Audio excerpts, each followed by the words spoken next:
عليكم ورحمة الله وبركاته. الحمد لله رب العالمين، والصلاة والسلام على سيدنا ونبينا وحبيبنا وقائدنا محمد صلى الله عليه وسلم وعلى آله وأصحابه أجمعين، أما بعد. أعوذ بالله من الشيطان الرجيم. بسم الله الرحمن الرحيم. أم لم يعرفوا رسولهم فهم له منكرون. صدق الله مولانا العظيم. قال نبينا وحبيبنا وقائدنا وأسوتنا محمد رسول الله صلى الله عليه وسلم: إنما بعثت معلما. صدق نبينا سيد البشر سيد الأتقياء محمد رسول الله صلى الله عليه وسلم. எல்லா புகழும் அல்லாஹ் ஒருவனுக்கே உரித்தாகட்டுமாக. ஸலாத்தும் ஸலாமும் ஹாத்தமுல் அன்பியா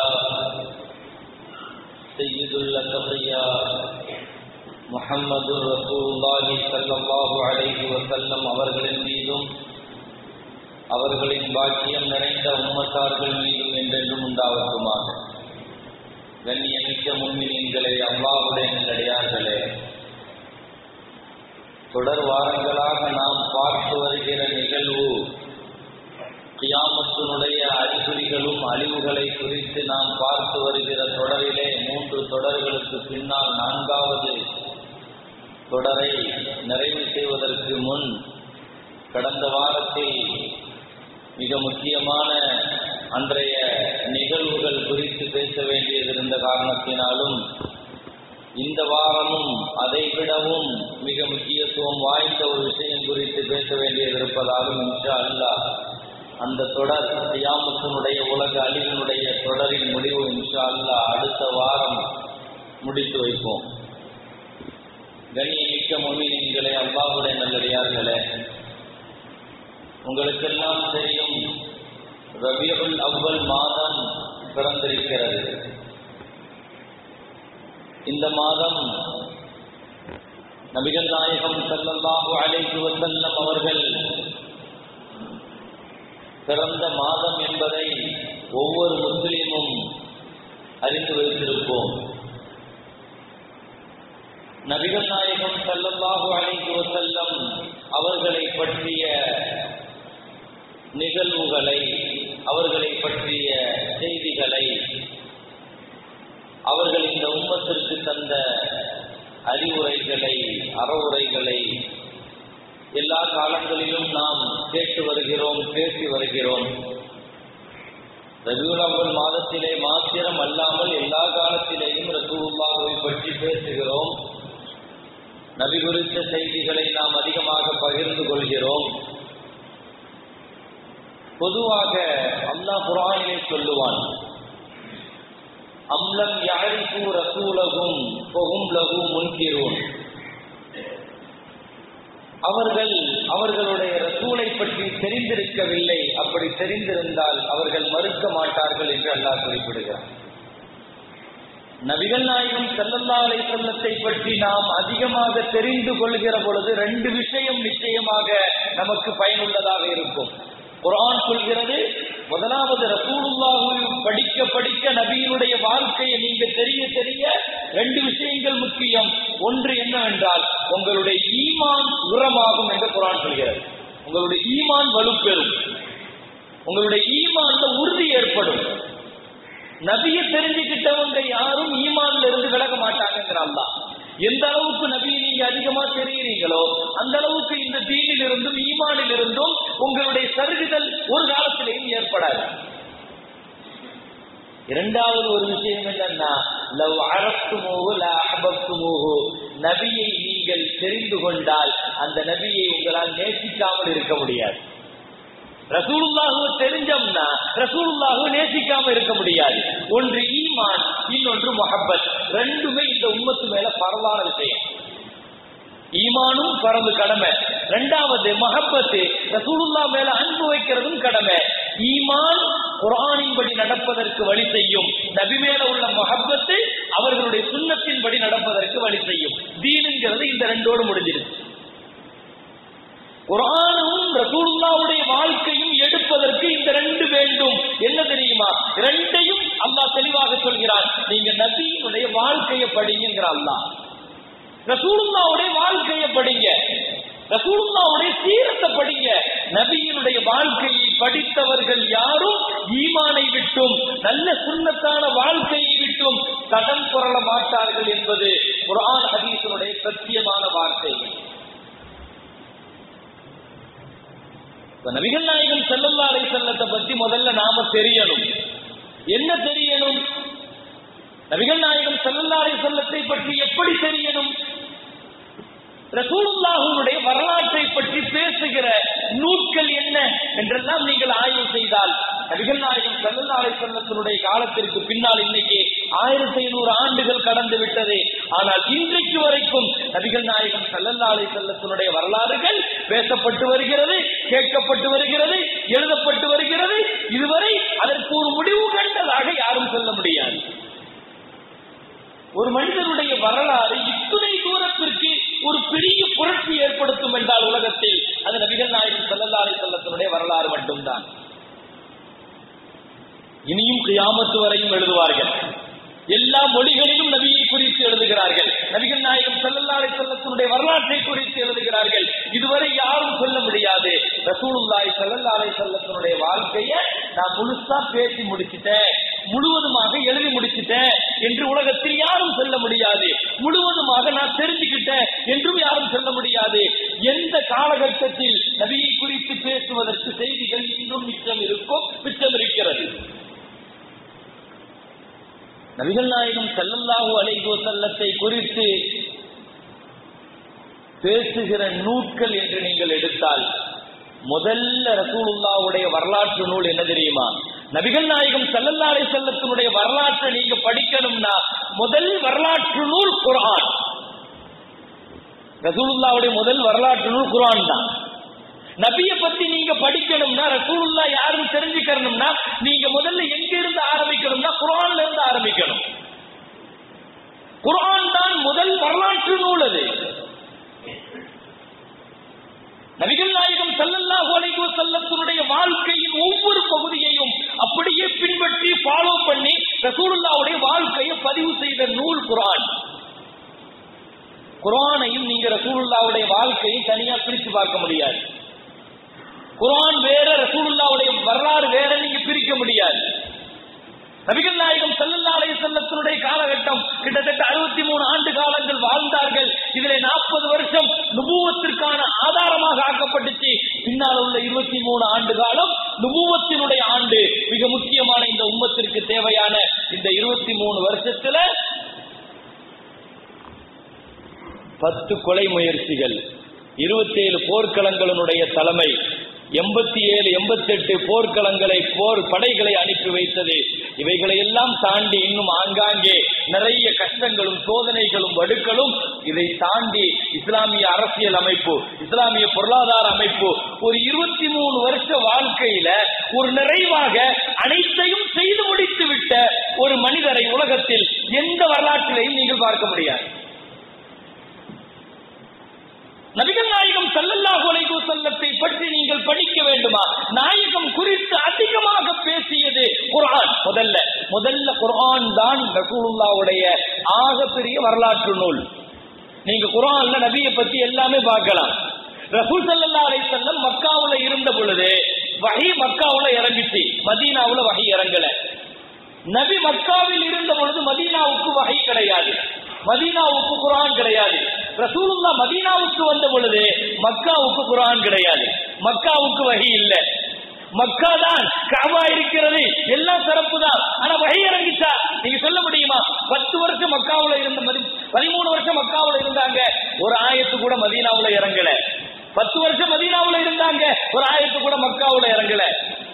என்ன அர்த்தம்?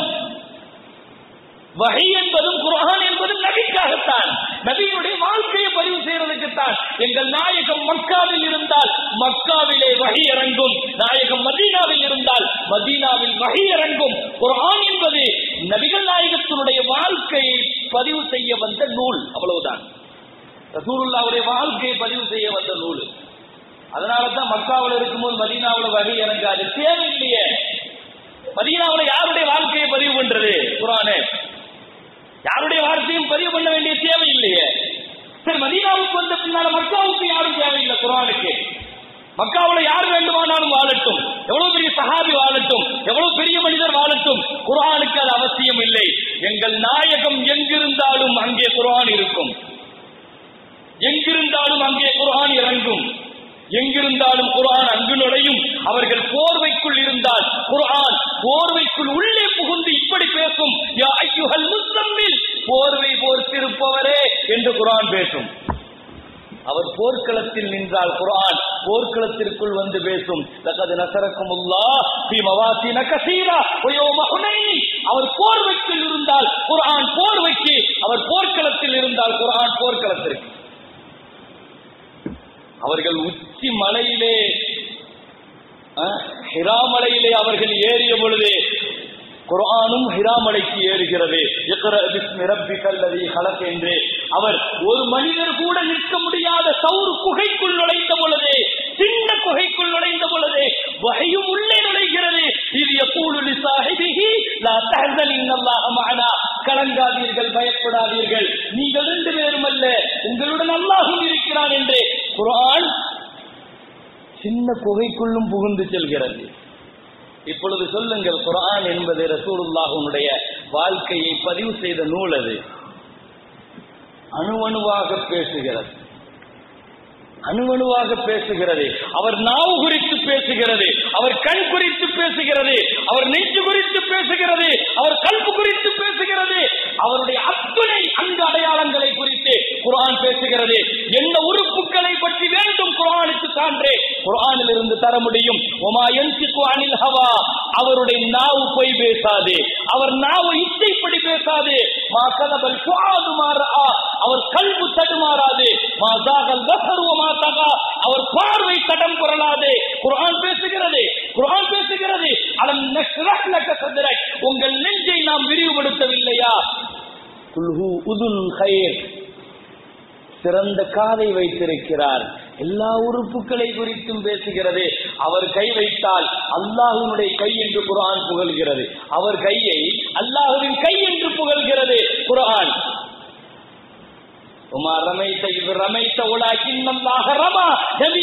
நீங்கள் அந்த போர்க்களத்தில் மண்ணள்ளி எறிந்த பொழுது நீங்களா எறிந்தீர்கள், அல்லாஹ் அல்லவா எறிந்தான் என்று குர்ஆன் சொல்கிறது.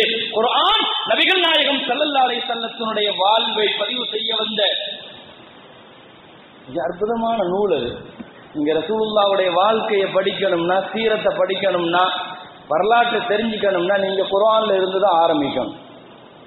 அதுதான் அலிஃப் பே, அங்கிருந்துதான் நீங்க துவங்கணும். குர்ஆனை படிக்காம ஒருவர் ரசூலுல்லாஹ்வுடைய வாழ்க்கையை தெரிந்து கொள்வது என்பது சாத்தியப்படாது. இப்ப இனி முக்கியமான விஷயம், இனி அடுத்த விஷயம், நபிகள் நாயகம் ஸல்லல்லாஹு அலைஹி வஸல்லத்தினுடைய வரலாற்றை பொறுத்த வரைக்கும் இன்றைக்கு உலகத்தில் எத்தனையோ தலைவர்கள் வந்தார்கள், எத்தனையோ முன்மாதிரிகள் வந்தார்கள், எத்தனையோ தீர்க்கதரிசிகள் வந்தார்கள், எத்தனையோ தத்துவவாதிகள், கவிஞர்கள், உலகத்தினுடைய ஆட்சியாளர்கள், அதிகாரிகள், உலகத்தில் எத்தனையோ பேர்கள் வந்தார்கள். அத்துணை பேர்களுடைய வாழ்க்கையில் இருந்து நபிகள் நாயகம் ஸல்லல்லாஹு அலைஹி வஸல்லத்தினுடைய வாழ்க்கை தனிப்பட்ட முறையில் எத்தனையோ விஷயங்களை கொண்டு நாம் முற்படுத்த முடியும். குறிப்பாக இன்றைய ஜும்மாவிலே ஒரு பெரிய விரிவான அலசப்பட வேண்டிய ஒரு விஷயம் என்றாலும் கூட இந்த ஜும்மாவுக்கு அதை சொல்ல முடியுமா என்று தெரியவில்லை. இருந்தாலும் 4 விஷயங்களில் நபிகள் நாயகம் ஸல்லல்லாஹு அலைஹி வஸல்லம் அவர்கள் உலகத்தினுடைய எல்லா தலைவர்களை விடவும் தனித்து நிற்கிறார். நான் சொல்ல போற இந்த 4 விஷயம் மிக முக்கியம் இந்த உம்மத்திற்கு. ஏன்னா நாம இனி ஒரு மனிதரை முன்மாதிரியாகவோ ரோல் மாடலாகவோ ஐடியல் மனிதராகவோ எடுக்க வேண்டிய அவசியம் இல்லை என்கின்ற அளவுக்கு நபிகள் நாயகம் ஸல்லல்லாஹு அலைஹி வஸல்லத்தினுடைய வாழ்க்கையில உலகத்தினுடைய எந்த தலைவரும் நெருங்க முடியாத ஒரு இடம் அந்த இடம் நபிகள் நாயகம் ஸல்லல்லாஹு அலைஹி வஸல்லத்தினுடைய இடம். இது விரிவாக பேசப்படலாம் என்றாலும் கூட, ஆய்வு செய்யப்படலாம் என்றாலும் கூட, ஆய்வு செய்யப்பட்ட கருத்தினுடைய அந்த கடலில் இருந்து ஒரு சொட்டை மாத்திரம் நான் எடுத்து இந்த ஜும்மாவிலே தெளிக்கிறேன். முதலாவது, சுருக்கமாக சொல்வதானால், உலகத்தில் வரலாறு படைத்தவர்கள் அவர்கள், வரலாற்றில் இடம் பிடித்தவர்கள் நபிகள் நாயகம் ஸல்லல்லாஹு அலைஹி வஸல்லம். ஒரு மனிதனுடைய வரலாறு பிறப்பில் இருந்து இறப்பு வரைக்கும் இவ்வளவு வரலாற்றில் பதிவு செய்யப்பட்டிருக்குமான்னு நீங்க உலகத்துல வேற யாரையும் நீங்க பார்க்கவும் முடியாது, காட்டவும் முடியாது. பிறந்ததிலிருந்து கடைசி ரூஹு போற வரைக்கும் அவர் வாழ்க்கையில் நடந்த அத்துணை விஷயங்களும் வரலாற்றில் பதிவு செய்யப்பட்டது. இது நபிகள் நாயகம் ஸல்லல்லாஹு அலைஹி வஸல்லத்திற்கு மட்டுமே சொந்தமானது. ஈசா அலைஹிஸ்ஸலாத்தினுடைய வாழ்க்கையை நீங்க எடுத்துக்கிட்டீங்கன்னா, ஆரம்பத்துல குழந்தைகளை பேசினாரு, ஓரிரு அற்புதங்கள் காட்டினாரு. அதுக்கு பின்னால் ஒரு 25 வருஷம் அவருடைய வரலாறு எந்த வேதத்திலையும் கிடையாது, எந்த நூல்லையும் கிடையாது. கடைசி 3 வருஷத்தினுடைய வரலாறு மட்டும்தான் உண்டு. மூசா அலைஹிஸ்ஸலாத்தினுடைய வரலாறு நீங்க எடுத்துக்கிட்டீங்கன்னா, ஆரம்பத்தில் அவர் பிறந்தது இருக்கும், பின்னால் அவருடைய நிக்காஹ் இருக்கும், அவர் வேலை செஞ்சது இருக்கும், ஹிஜ்ரத் போனது இருக்கும், நபித்துவம் கிடைச்சது இருக்கும், ஃபிரௌன்ட்ட இருந்து மீட்டது இருக்கும். அவ்வளவுதான் அவருடைய வரலாறு. 120 வருஷம் வாழ்ந்திருக்கவருடைய மூசா அலைஹிஸ்ஸலாத்தினுடைய வரலாறு நீங்க பாத்தீங்கன்னா, ஒரு கிட்டத்தட்ட ஒரு 15-16 சேப்டர்ல முடிஞ்சிடும் மூசா அலைஹிஸ்ஸலாத்தினுடைய வரலாறு. நபிகள் நாயகம் ஸல்லல்லாஹு அலைஹி வஸல்லத்தினுடைய வரலாற்றினுடைய பதிவு ஆக ஆச்சரியமானது. நீங்க ரொம்ப ஆச்சரியப்பட வேண்டிய விஷயம் என்னன்னா, ஒரு மனிதருடைய வரலாறு இந்த அளவுக்கு துல்லியமாக பதிவு செய்யப்பட்டிருக்குமான்னு ரொம்ப ஆச்சரியப்படணும். நம்ம இப்படி எல்லாம் பதிவு செய்வாங்களா? வஃபாத்தாகி இருக்கிற நபிகள் நாயகம் ஸல்லல்லாஹு அலைஹி வஸல்லத்தினுடைய உடலை பார்த்து அனஸ் ரலியல்லாஹு சொன்ன வார்த்தை, எங்கள் நாயகம் மரணித்த பொழுது அவருடைய தலையிலும் தாடியிலும் இருந்த நரைத்த முடிகள் 14 என்று பதிவு செய்திருக்கிறார். எந்த தலைவருடைய சமுதாயம் ஒரு தலைவரை இந்த அளவுக்கு பதிவு செய்ய வச்சிருக்கு சொல்லுங்க பாரு. கண்டுபிடிக்க முடியுமா? ஆய்வு செய்ய முடியுமா? இதையெல்லாம் ஒட்டுமொத்த தலைமுடியிலும் தாடியிலும் எங்கள் நாயகத்திற்கு நரைத்த முடி 14, அவ்வளவுதான். இந்த அளவுக்கு துல்லியமாக அதற்கு அனஸ் ரலியல்லாஹு பதிவு செய்து சொல்லியிருக்கிறார்கள். உலகத்தில் இவ்வளவு ஊடுருவி பதிவு செய்யப்பட்ட ஒரு வரலாற்றுக்கு சொந்தமானவர்கள் நபிகள் நாயகம் ஸல்லல்லாஹு அலைஹி வஸல்லம் மட்டும்தான். இன்னொரு விஷயத்தை நான் சொல்லட்டுமா? ரசூலுல்லாஹ் வஃபாத் ஆகிறப்ப 1.25 லட்சம் சஹாபாக்கள் இருந்தாங்க. இந்த 1.25 லட்சம் சஹாபாக்களுடைய பெயர்கள் கூட நமக்கு தெரியாது, வரலாற்றுல இல்ல. ஆனால் 11,000 சஹாபாக்களுடைய பயோடேட்டா நம்மள்ட்ட இருக்கு. சஹாபாக்கள்ல 11,000 சஹாபிகளுடைய பயோடேட்டா. அவர் யார், எங்கு பிறந்தார், எங்கு மரணித்தார், எப்படி பேசுவார், உண்மை பேசுவாரா, பொய் பேசுவாரா, அவருடைய பிஹேவியர் என்ன, கேரக்டர் என்ன, எல்லாமும் 11,000 சஹாபாக்களுடைய விஷயங்கள் மாத்திரம் நம்முடைய வரலாற்றுல பயோடேட்டாவுக்கு ஏறி இருக்கு. ஏன் தெரியுமா? ரசூலுல்லாஹ்வுடைய ஹதீஸை தூக்கிட்டு வந்தவங்க இந்த 11,000 பேர் சஹாபாக்கள்ல. சஹாபாக்கள்ல ஹதீஸ ரிவாயத்து செஞ்சவங்க 11,000 பேர். 1.25 லட்சம் பேர் இருக்கலாம், ஆனா ஒரு ஹதீஸாவது ரிவாயத்து செஞ்சிருப்பாங்க ஒரு சஹாபி. இப்படி பார்த்தால் 11,000 சஹாபிகள் ரசூலுல்லாஹ்வுடைய ஹதீஸை தொட்டிருக்கிறார்கள். நபியினுடைய ஹதீஸை தொட்டால் நாங்கள் அவரை வரலாற்றில் இடம் பிடிக்க செய்வோம். எங்கள் நாயகத்தினுடைய ஹதீஸை தொட்டால் அதை சொல்வதற்கு தகுதி வேண்டும். அவர் எப்படிப்பட்டவர், அவருடைய நம்பகத்தன்மை என்ன என்பதை குறித்தெல்லாம் இந்த உம்மத்தை அவரை பதிவு செய்து வைக்கும். சும்மா வந்த இடத்துக்கு போன இடத்திற்கு அலெக்சாண்டரை பத்தி யார் வேணாலும் பேசிட்டு போகலாம், ஹிட்லரை பத்தி யார் வேணாலும் பேசிட்டு போகலாம், முசோலினி குறித்து யார் வேண்டுமானாலும் பேசலாம், அசோகர் குறித்து யார் வேண்டுமானாலும் பேசலாம். ஆனால் எங்கள் நாயகம் குறித்து பேசுவதானால் அவர் குறித்த வரலாறும் நம்பகத்தன்மையும் எங்களிடத்திலே பதிவு செய்யப்பட்டிருக்கும். இத்தனைக்கும் இடையில வெறும் ஹதீஸ் துறை, ஹதீஸ்ங்கிறது ரசூலுல்லாஹ்வுடைய வாழ்க்கை வரலாற்றை பதிவு செய்ய வந்த ஒரு துறை. எல்லா துறைகளிலையும் இது ஒரு துறை, அவ்வளவுதான். இந்த ஒரு துறையில் மாத்திரம் ஈடுபட்ட மொத்த ராவிகள், அறிவிப்பாளர்கள் பார்த்தா 5 லட்சம் பேர்கள். இந்த 5 லட்சம் பேர்களுடைய பயோடேட்டா நம்மகிட்ட இருக்குது. சஹாபாக்கள்ல தான் 11,000 பேரு. ஹதீஸ்ன்னு கை வச்சு அறிவிப்பு செய்யறாங்க பாருங்க. இந்த 5 லட்சம் பேர்ல இமாம் புகாரி என்பவரும் ஒருவர். நமக்கு இமாம் புகாரி ரஹிமஹுல்லாஹ்ங்கிறவரு இந்த 5 லட்சம் பேர்ல ஒருவர். 5 லட்சம் பேர்கள் ரசூலுல்லாஹ்வுடைய ஹதீஸை தொட்டார்கள் இல்லையா? இந்த 5 லட்சம் பேர்களுடைய வரலாறு நம்மள்ட்ட இருக்குது. என்ன தேவை? இந்த உம்மத்தை இந்த 5 லட்சம் பேர்களுடைய வரலாறு ஏன் பதிவு செஞ்சு வைக்குது? காரணம் என்ன தெரியுமா? அவர்கள் ரசூலுல்லாஹ்வுடைய ஹதீஸை தொட்டிருக்கிறாங்க, நபியினுடைய வாழ்க்கையை தொட்டிருக்கிறாங்க, நபியினுடைய வரலாற்றை பதிவு செய்ய வந்திருக்கிறாங்க. நபியினுடைய வரலாற்றை பதிவு செய்ய வந்தவர்களை வரலாறு அவர்களை பதிவு செய்யும். இதுதான் ரசூலுல்லாஹ்வுடைய தனிப்பெரும் தன்மை. நபியினுடைய வரலாறு எழுத வந்தவர்கள் வரலாறு படைப்பார்கள். இது ரசூலுல்லாஹ்வுடைய தனிப்பெரும் தன்மை. அது ரசூலுல்லாஹ்வுடைய ஹதீஸ வெறும் 6000 சொச்ச ஹதீஸை தான் அறிவிப்பு பண்ணியிருக்கிறாரு இமாம் புகாரி ரஹ்மத்துல்லாஹ். சஹீஹுல் புகாரி இருக்குத, அவரு 2 லட்சம் ஹதீஸ மனப்பாடம் செஞ்சவர். 2 லட்சம் ஹதீஸ மனப்பாடம் செஞ்சு அதுல தரம் பிரிச்சு அதுல ஆக பெரிய எல்லாத்தையும் ஃபில்டர் பண்ணி அதுல இருந்து பொறுக்கி எடுத்து ஒரு 6000 ஹதீஸ் 6000 சொச்ச ஹதீஸ இமாம் புகாரி ரஹ்மத்துல்லாஹ் தங்களுடைய கிதாபுல பதிவு செஞ்சிருக்கிறார். இந்த 6000 ஹதீஸ பதிவு செஞ்சதுனால இமாம் புகாரி ரஹ்மத்துல்லாஹ்வுடைய வரலாறு 1500 பேர் பதிவு செஞ்சிருக்கிறாங்க. இவர் 6000 ஹதீஸ பதிவு பண்ணாரு. ஆனா இமாம் புகாரி யார் அப்படின்னு 1500 பேர் எழுதியிருக்கிறாங்க. என்ன காரணம்? நபி ஸல்லல்லாஹு அலைஹி வஸல்லத்துடைய ஹதீஸை எழுதுறவங்களுடைய விஷயங்கள்ல இந்த உம்மத்து ரொம்ப கவனமா இருந்திருக்குது. இன்னா நஹ்னு நஸல்னா ذிக்ர வ இன்னா லஹு லஹாஃபிஸூன். அல்லாஹ் சொல்லுவான், குர்ஆனை நாம் இறக்கி வைத்தோம், இந்த குர்ஆனை நாம் பாதுகாப்போம். குர்ஆனை மாத்திரமல்ல, குர்ஆனும் ரசூலுல்லாஹ்வுடைய வாழ்க்கையும் பிரிக்க முடியாது. ஆயிஷா ரலியல்லாஹு அன்ஹா சொல்லுவாங்க இல்லையா, கான குலுகுஹு அல் குர்ஆன். ரசூலுல்லாஹ்வை பத்தி கேட்டப்போ ஒரே வார்த்தையில முடிச்சிட்டாங்க, குர்ஆனை படிச்சிருக்கிறீங்களா, அதுதான் ரசூலுல்லாஹ்னு முடிச்சிட்டாங்க. குர்ஆன் தெரியும் இல்லையா, குர்ஆன் என்ன சொல்லுது, அது உங்க நபியினுடைய வாழ்க்கை அவ்வளவுதான்.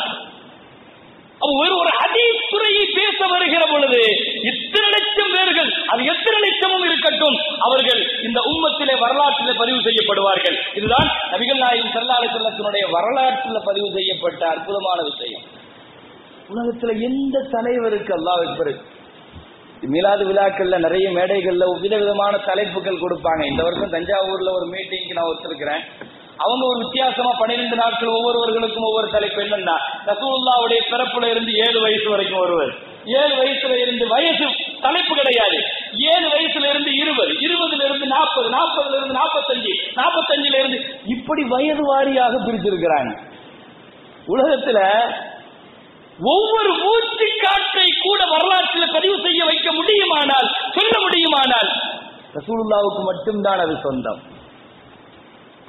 பிறப்பிலிருந்து இறப்பு வரை ஒவ்வொரு நொடி பொழுதும் எத்தனை தடவை ரசூல் ஸல்லல்லாஹு அலைஹி வஸல்லம் தங்களுடைய கடவாய்ப்பல் தெரிகிற அளவுக்கு சிரிச்சிருக்கிறாங்க. நம்மள்ட்ட ஹதீஸ் இருக்குது, எத்தனை தடவை சிரிச்சிருப்பாங்க, இதுக்கெல்லாம் ஹதீஸ் இருக்குங்க, தனி நூல் இருக்குது. ஹுனா லஹிகன் நபியு ஸல்லல்லாஹு அலைஹி வஸல்லம், இந்தந்த இடங்களில் எல்லாம் நபிகள் நாயகம் கொஞ்சம் கடவாய்ப்பல் தெரிகிற அளவுக்கு சிரித்தார்கள் என்று ஒரு ஹதீஸ் நூலே இருக்குது. ஹுனா பக்கன் நபியு ஸல்லல்லாஹு அலைஹி வஸல்லம், வாழ்நாளில் எத்தனை தடவை அழுதிருப்பார்கள் ஹதீஸ் இருக்கிறது. வாழ்நாளில் ரசூல் ஸல்லல்லாஹு அலைஹி வஸல்லம் எத்தனை தடவை அழுதிருப்பாங்க, ஒருவரை இந்த அளவுக்கு துல்லியமாக பதிவு செய்ய முடியும் வரலாற்றுல. எத்தனை தடவை சிரிச்சாங்க, எத்தனை தடவை அழுதாங்க. சமூகத்தில் மாத்திரமல்ல நான் சொல்வது, அவர்களுடைய குடும்பமும் பதிவு செய்யப்பட்டுச்சு. நபி ஸல்லல்லாஹு அலைஹி வஸல்லத்தினுடைய நடு ராத்திரியில அவங்களுடைய வீட்டில இருட்டுக்குள்ள தனி அறைக்குள்ள என்ன நடக்கிறது, அன்னை ஆயிஷா ரலியல்லாஹு அன்ஹா இந்த உம்மத்திற்கு அமானிதமாக அதையும் ஒப்படைத்திருக்கிறார்கள். மார்ட்டின் சொல்லுவார், ஒவ்வொரு மனிதரும் முஹம்மதை வெவ்வேறு கோணத்திலே பார்க்கிறார். நான் பார்ப்பது இந்த அளவுக்கு ஒரு வெளிச்சமான வாழ்க்கை நாயகத்தை தவிர உலகத்தில் எந்த தலைவரும் வாழ்ந்ததாக பார்க்க முடியவில்லைங்கிறார். இவ்வளவு வரலாற்றுல இவ்வளவு வெளிச்சமாக வாழ்ந்திருக்கிறார். அவர் வாழ்க்கையினுடைய எந்த பகுதியும் மறைவல்ல, அவர் அரசியல் மறைவல்ல, அவர் ஆன்மீகம் மறைவல்ல, அவருடைய குடும்பம் மறைவல்ல, அத்துணையும் இவ்வளவு பழிச்சிட்டு வரலாற்றிலே பதிவு செய்ய வைக்கப்பட்டிருக்கிறது. நசையில ஒரு ரிவாயத்து இருக்குது, நான் அடிக்கடி சொல்வதுண்டு. நசையில ஒரு ரிவாயத்து, ஆயிஷா ரலியல்லாஹு அன்ஹா சொல்றாங்க, என் வீட்டுல படுத்திருந்தாங்க, என் அறைக்குள்ள படுத்திருந்தாங்க, ராத்திரி நேரம் இருட்டா இருந்துச்சு, நானும் ரசூலும் மட்டுமே படுத்திருக்கிறோம், ஒரே தலையணையில படுத்திருக்கிறோம். நபி ஸல்லல்லாஹு அலைஹி வஸல்லத்தினுடைய வீடு எப்படி இருக்கும், அதுவும் ஹதீஸ்ல இருக்கு. ரசூலுல்லாஹ்வுடைய வீடு எந்த அளவுக்கு இருக்கும், உயரம் எவ்வளவு இருக்கும், நீளம் எவ்வளவு இருக்கும் சொல்லுவார்கள் ஆயிஷா ரலியல்லாஹு அன்ஹா. ஒரு ஆள் படுத்திருந்தா இன்னொரு ஆள் தொழுக முடியாது. இன்னொரு ஆள் தொழுகும் போது சஜிதா செய்யணும்னா ஒரு ஆள் காலை மடக்கணும், காலை மடக்கினா தான் இன்னொரு ஆள் சஜிதா செய்ய முடியும். அவ்வளவுதான் எங்க வீடு. ஆயிஷா ரலியல்லாஹு அன்ஹா சொல்றாங்க. உயரம் எவ்வளவு அதுவும் ஹதீஸ்ல இருக்குது. ஹஜ்ரத் ஹஸனுல் பஸ்ரி ரஹிமஹுல்லாஹ் ரிவாயத் செய்றாங்க, சின்ன பிள்ளையா இருக்கும் போது எங்க அம்மா ரசூலுல்லாஹ்வுடைய வீட்டுக்கு வருவாங்க. வந்தப்ப அவங்களுடைய மடியில் நான் உட்கார்ந்து இருப்பேன், நான் நபியினுடைய வீட்டின் முகத்தை தொடுவேன். ஹஜ்ரத் ஹஸன் ரஹிமஹுல்லாஹ் ஒரு குழந்தை ஒரு தாயினுடைய மடியில இருந்து வீட்டை முகத்தை தொட முடியும்னா வீட்டினுடைய உயரம் எவ்வளவு இருக்கும், நீளம் எவ்வளவு இருக்கும், உயரம் எவ்வளவு இருக்கும், இது எல்லாமே துல்லியமாக நமக்கு பதிவு. அந்த ராத்திரி நேரத்திலே உதாரணத்திற்கு இது போன்ற எல்லா விஷயங்களும் இந்த உம்மத்திற்கு வெளிச்சம். மடியில கணம் இருந்தா பயம் இருக்கும்பாங்க. எங்கள் நாயகம் கணத்தை சுமந்தவர்கள் அல்ல, அடுத்தவர்களுடைய சுமையை இறக்க வந்தவர்கள். அல்லாஹ் குர்ஆனிலே சொல்லுவான். ராத்திரி நேரத்தில் ஒரே தலையணையில ஒரு கணவன் மனைவி படுத்திருக்கும் போது ஆயிஷா, இதையெல்லாம் இந்த உம்மத்திற்கு சொல்ல வேண்டிய அவசியம் என்ன நீங்க யோசிக்கணும். எதுவும் இந்த உம்மத்துல மறைஞ்சதில்லை, எல்லாம் வரலாற்றுல. இப்படி ஒரு மனிதரை உலகத்தில் நீங்க எங்கேயும் காட்ட முடியாது, பார்க்க முடியாது. ராத்திரியில படுத்திருக்கும் போது என்னுடைய சிந்தனையில திடீர்னு வருது, ஸல்லல்லாஹு அலைஹி வஸல்லம் வேறு மனைவிமார்களுடைய வீட்டுக்கு எங்கேயும் இந்த ராத்திரி நேரத்தில் எழுந்திருச்சு போயிட்டாங்களோன்னு என் சிந்தனையில திடீர்னு அப்படி ஒரு நினைப்பு வந்துச்சு. நான் என் கையை வச்சு அப்படியே ரசூலுல்லாஹ்வோ துலாவுனங்கிறாங்க. இப்ப நடு ராத்திரியில அறைக்குள்ள இருட்டுல கையை அப்படியே நான் துலாவிய பொழுது என் கை ரசூலுல்லாஹ்வுடைய முகத்தின் மேல் பட்டது. ஸல்லல்லாஹு அலைஹி வஸல்லம் முடிச்சுட்டாங்க. ஸல்லல்லாஹு அலைஹி வஸல்லம் முடிச்சுட்டாங்க. விழித்தவுடன் ரசூல் கேட்டார்கள், யா ஆயிஷா ஜாஅகி ஷைத்தானுகி, உன் ஷைத்தான் உங்ககிட்ட வந்துட்டானா அப்படின்னு கேட்டாங்க. கை துளாவுறத பார்த்து ஸல்லல்லாஹு அலைஹி வஸல்லம் கேட்கிறாங்க. இந்த ஹதீஸ ஆயிஷா ரலியல்லாஹு அன்ஹா ரிவாயத் பண்றாங்க. அதுதான் இங்க விசேஷம். இந்த ஹதீஸ மூணாவது ஆள் சொன்னா நீங்க யோசிக்கணும், சம்பந்தப்பட்டவர் பேசுகிறார்கள். நசையில இந்த ரிவாயத் இருக்குது, அல்லாமா நசையிலை பதிவு செய்திருக்கிறார்கள். ஜாக்கி ஷைத்தானுக்கு, உன் ஷைத்தான் உங்ககிட்ட வந்துட்டானான்னு கேட்டாங்க ஸல்லல்லாஹு அலைஹி வஸல்லம். கெட்ட என்ன உனக்கு வந்துருச்சாங்கிற மாதிரி கேட்டாங்க. அந்த அம்மா அந்த ராத்திரி நேரத்துல இருட்டுல அந்த அம்மா உடனே பதில் சொல்லிச்சான், அமாலக்க ஷைத்தான், உங்கள்கிட்ட எல்லாம் ஷைத்தான் இல்லையா, உங்கள்கிட்ட தானே ஷைத்தான் இருக்கிறான் அப்படின்னு சொன்னாங்க. யாரை பார்த்து? ஸல்லல்லாஹு அலைஹி வஸல்லத்தை பார்த்து இந்த அம்மா பதில் சொல்லிச்சா, உங்கள்கிட்ட ஷைத்தான் இல்லையா? கொஞ்சம் யோசிச்சு பாருங்க. இது ஒரு தனி சாப்டர். ஒரு கணவன் மனைவிக்கு மத்தியில இந்த மாதிரியான உரையாடல்கள் நடக்கிறப்ப நம்மள மாதிரி குடும்பம் நடத்துறவங்க என்ன குடும்பம் ரெண்டா போயிடும் இல்லையா? என்ன பார்த்து நீ ஷைத்தான் சொல்றியாங்கிற மாதிரி வேற மாதிரி கொண்டு போயிடுவோம். ஆனா ஸல்லல்லாஹு அலைஹி வஸல்லம் ஆயிஷா நாயகி சொல்றாங்க, ரசூலுல்லாஹ் இந்த இடத்துல நடந்து கொண்ட முறைகள் குறித்து அந்த அம்மா பேசும்போது, நடு ராத்திரியில தூக்கத்துல நான் அவ்வளவு வேகமாக அந்த வார்த்தையை வீசுறேன், உங்கள்கிட்ட ஷைத்தான் இல்லையான்னு கேட்டப்ப ஸல்லல்லாஹு அலைஹி வஸல்லம் கோபப்படல, வேகப்படல, படுத்துட்டே சொன்னாங்க, ஆமா ஆயிஷா எங்கிட்டையும் ஷைத்தான் உண்டு, என் ஷைத்தான் எனக்கு கட்டுப்பட்டுட்டான் அப்படின்னு நாங்க ஸல்லல்லாஹு அலைஹி வஸல்லம். என் ஷைத்தான் என்ன பாவம் செய்ய வைக்க முடியாது, என் ஷைத்தான் என்ன மீறி என்ன எதையும் செய்ய வைக்க முடியாது, அல்லாஹ் என் ஷைத்தானை என் கண்ட்ரோலுக்கு கொண்டு வந்துட்டான் அப்படின்னு நபி ஸல்லல்லாஹு அலைஹி வஸல்லம் சொன்ன அந்த செய்திய ஆயிஷா ரலியல்லாஹு அன்ஹா அறிவிக்கிறாங்கன்னு சொன்னா, நபியினுடைய வீட்டுல குடும்பத்துல யாருக்கும் தெரியாத இரவு நேரத்தில் அறைக்குள் நடக்கிற அந்த விஷயங்கள் கூட இந்த உம்மத்திற்கு போய் சேர வேண்டிய அமானிதங்கள் என்று ஆயிஷா ரலியல்லாஹு அன்ஹா ஒப்படைக்கிறார்கள். இது போன்ற அமானிதங்கள் 2210 அமானிதங்கள் உண்டு இந்த உம்மத்திற்கு. ஆயிஷா ரலியல்லாஹு அன்ஹா அறிவிக்கிற ஹதீசுகள் மட்டுமே 2210 ஹதீஸ். அத்துணையும் இந்த உம்மத்திற்கு பதிவு. ஏன்? ஒரே காரணம் தான், எங்கள் நாயகத்தினுடைய வாழ்க்கையில் இருந்து எதுவும் வெளிச்சத்திற்கு அப்பாற்பட்டு செல்லக்கூடாது. என்ன இல்லை இந்த உம்மத்திற்கு, என்ன தேவை அடுத்தவர்களிடத்தில் பெறுவதற்கு, எல்லாம் பதிவு, எல்லாம் பதிவு. வாழ்நாளில் துவக்க நாளில் இருந்து அவர்கள் நுபுவத்து பெற்றதிலிருந்து ஹிஜ்ரத் போனதிலிருந்து மெஹராஜுக்கு வானம் தாண்டி சென்றது முதல் கொண்டு கடைசியாக ரூஹ் பிரிகிற நேரத்திலே கூட இந்த உம்மத்திற்கு கடைசியாக என்ன சொல்ல முற்பட்டார்கள், கடைசியா என்ன சொல்லிட்டு மௌத்தா போனாங்க, எந்த நிலையில மௌத்தா போனாங்க, கடைசியா என்ன சொன்னாங்க, யார் மடியில படுத்தாங்க, எல்லாம் இந்த உம்மத்திற்கு உண்டு பதிவு. ஹதீஸ்ல அல்லாஹும்ம ரஃபீக்கல் அலா, அல்லாஹும்ம ரஃபீக்கல் அலா, அல்லாஹும்ம ரஃபீக்கல் அலா, அந்த உயர்ந்த நண்பரை நாடி செல்கிறேன் என்று 3 தடவை தங்களுடைய நாவிலிருந்து வந்த கடைசி வார்த்தை என்று பதிவாகி இருக்கிறது. இந்த உம்மத்திற்கு சொன்னார்கள், ஊசிக்கும் பிஸ்ஸலாவுமா மலக்கத் ஐமானுக்கும், தொழுகை விஷயத்தில் உங்களை எச்சரிக்கிறேன், உங்களுடைய வீட்டு பெண்களுடைய உரிமைகள் விஷயத்தில் உங்களை எச்சரிக்கிறேன். கடைசியாக இந்த உம்மத்திற்காக நாயகத்தினுடைய நாவுகள் மொழிந்த வார்த்தைகள் என்று இந்த உம்மத்திலே பதிவுண்டு. என் கழுத்திற்கும் நெஞ்சுக்கும் நடுவிலே நாயகம் படுத்திருந்த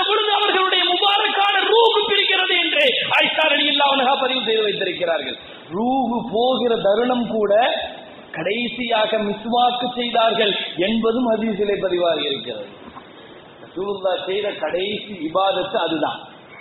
கடைசி இபாதத்தை மிஸ்வாக் எடுத்து பல் துளைக்கிட்டு சுத்தமாக அல்லாஹ்வை சந்திக்கணுங்கிறதுக்காக ஒரு இபாதத்தை செய்யும் பொழுது கையிலிருந்து மிஸ்வாக் கீழே விழுந்து அவர்களுடைய விரலை உயர்த்தி அந்த 3 வார்த்தையை சொல்லிட்டு அவங்களுடைய ரூஹை விட்டாங்கன்னு சொல்லி உலகத்துல பிறந்த நொடி முதல் கொண்டு சஜிதாவிலே விழுந்தார்கள் அந்த குழந்தை என்பதிலிருந்து பதிவாகிற அந்த வரலாறு அவர்களுடைய ரூஹு பிரிகிற கடைசி நொடிப்பொழுது வரை ஒரு நிமிடம் கூட விடாமல் வரலாற்றிலே பதிவு செய்யப்பட்டிருக்கிறது என்று சொன்னால் இது போன்ற வரலாறு உலகத்தில் யாருக்கு சொந்தம் என்று சொல்லுங்கள்.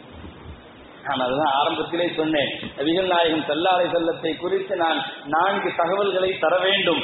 நான் ஒன்றிலிருந்து இன்னும் வெளிவரவில்லை. அது ஒரு கடல், அது கடல். கடலிலிருந்து எடுக்க வேண்டிய ஒரு சில துளிகள் கூட முழுமையாக நிரப்ப முடியவில்லை. இதுதான் மனிதர்களுடைய பலகீனம்.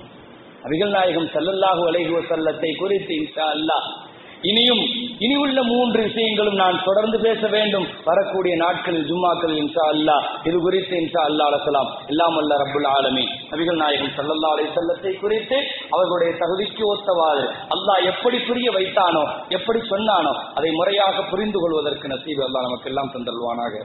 வாஹிரு தாவானா அல்ஹம்துலில்லாஹி ரப்பில் ஆலமீன். அஸ்ஸலாமு அலைக்கும்.